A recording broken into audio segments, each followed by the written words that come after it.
Hello, and welcome to another episode of Proactive Parenting. Remember, this is a judgment-free space to learn how to raise value-driven kids in a way that's right for your family, using the most current scientific research out there. I'm your host, Dr. Deanna Marie Mason. I'm a certified pediatric nurse practitioner, published author, and professional who has devoted my career to studying and using child development to help parents manage childhood issues. So grab a cup of coffee or tea and settle in to learn something new about your child, because when we know better, we do better. In my time working with parents, a lot of parents have asked if their child is getting enough exercise.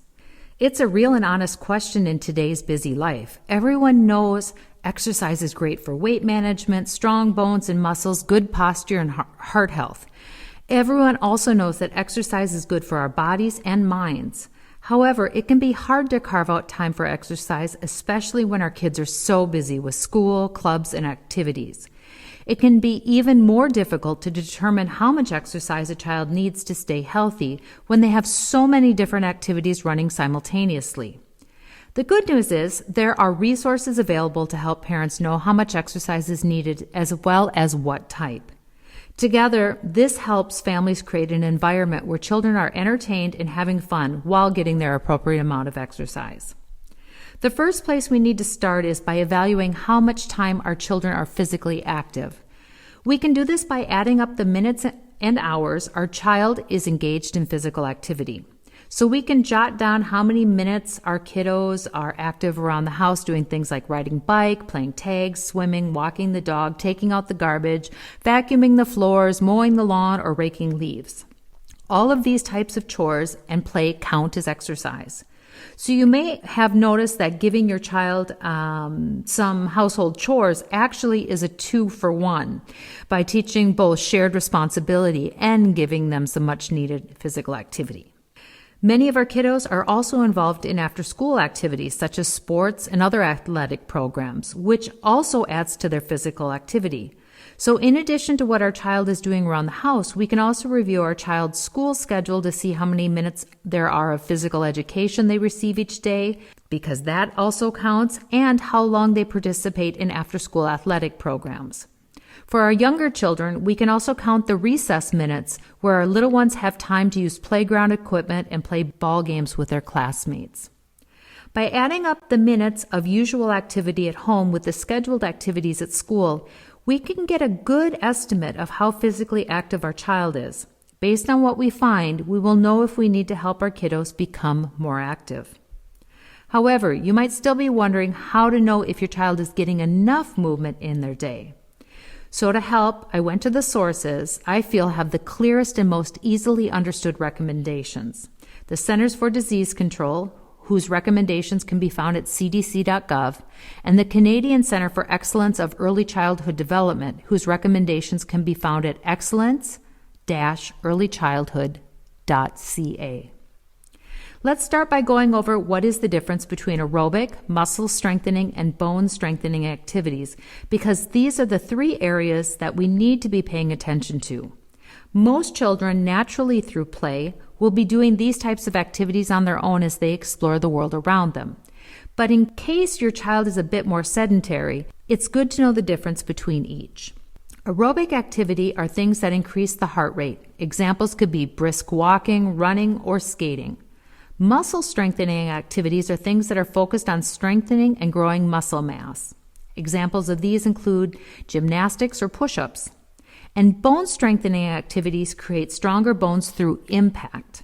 Some examples of exercises that increase bone strength include running and jumping rope.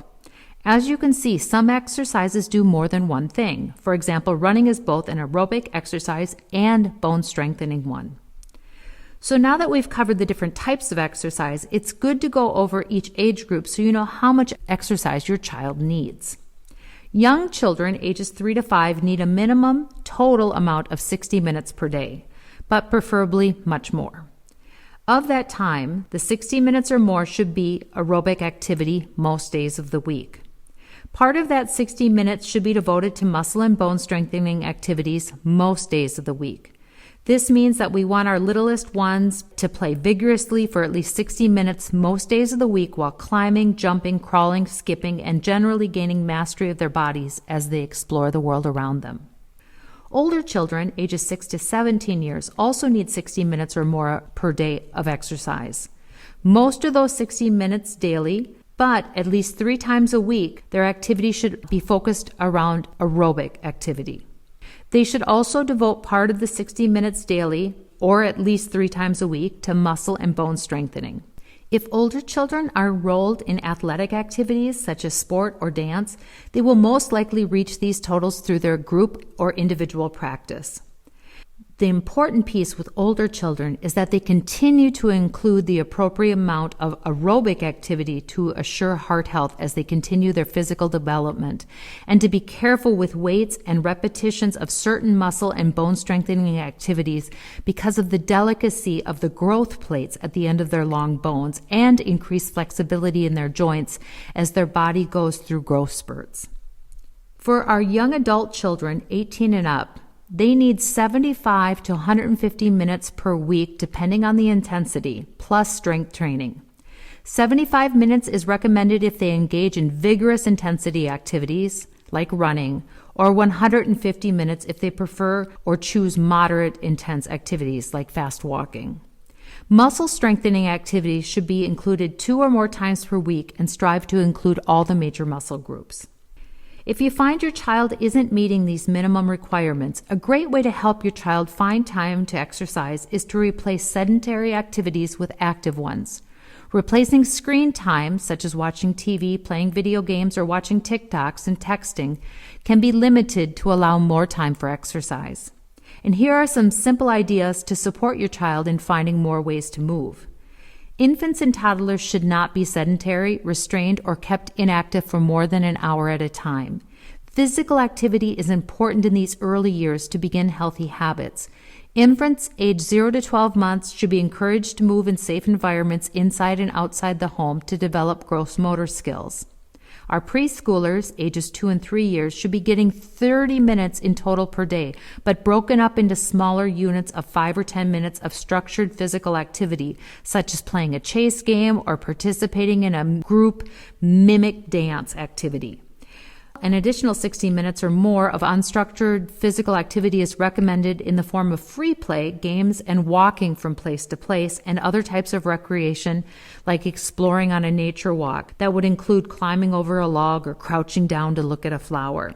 The key at this age is to encourage walking instead of using a stroller to increase physical activity. School-aged teens from age 3 and up do well with at least 60 minutes per day of moderate to vigorous exercise with strength activities built in. What does moderate to vigorous mean? Well, it means that the exercise would be rated on a scale of 0 to 10 as a 5 or a 6. The strength activities are either bone strengthening or muscle strengthening. Remember that bone strengthening activities produce impact or tension force on the bones that promote their growth and strength. Running, jumping rope, and lifting weights are examples of bone strengthening activities. And muscle strengthening activities include exercise that increases skeletal muscle strength, power, endurance, and mass. Some examples of muscle strengthening activities are push-ups, sit-ups, and squats. The science is clear that exercise may help our children better control their weight, build strong muscles and bones, and improve their fine and gross motor skills. The key for helping our kiddos exercise more is to keep the focus on play. During childhood, exercise is really play and is meant to be enjoyable, to release built-up energy, and to interact with the world in an exploratory and self-guided manner. Parents don't need to participate in all the exercise minutes a child engages in, nor should they with older children and teens. Parents only need to provide a safe environment, support, and guidance when needed. That said, families that exercise together in the form of hikes, games, etc., to build great habits that kids can take with them as they grow and mature to make healthy, lifelong behaviors. Exercise is always an interesting topic today because there are so many different perspectives on the subject, but I'll wrap things up here for today. As always, I welcome your comments or questions about the episode. Please don't hesitate to connect with me at deanna@proactiveparenting.com. And if you want to find out more about who I am or what I do, please take a look at my webpage, proactiveparenting.com. You can also go to Facebook and Instagram to connect with other parents just like you. Find me by searching for my name, Deanna Marie Mason. Finally, if you'd like to purchase any of my books, online courses such as Newborn Care or Breastfeeding Boot Camp, or audio courses on eating, sleeping, playing, autonomy, and toilet training, you can find all those resources on my webpage. Again, that is proactiveparenting.com. Thanks so much for listening. I hope you found this episode useful and interesting. If you did, please leave a comment and tell a friend so they can become a proactive parent too. Well, that's all from me for right now. This is Dr. Deanna Marie Mason signing off. I look forward to connecting with you again soon. But until then, take care and be well. Bye.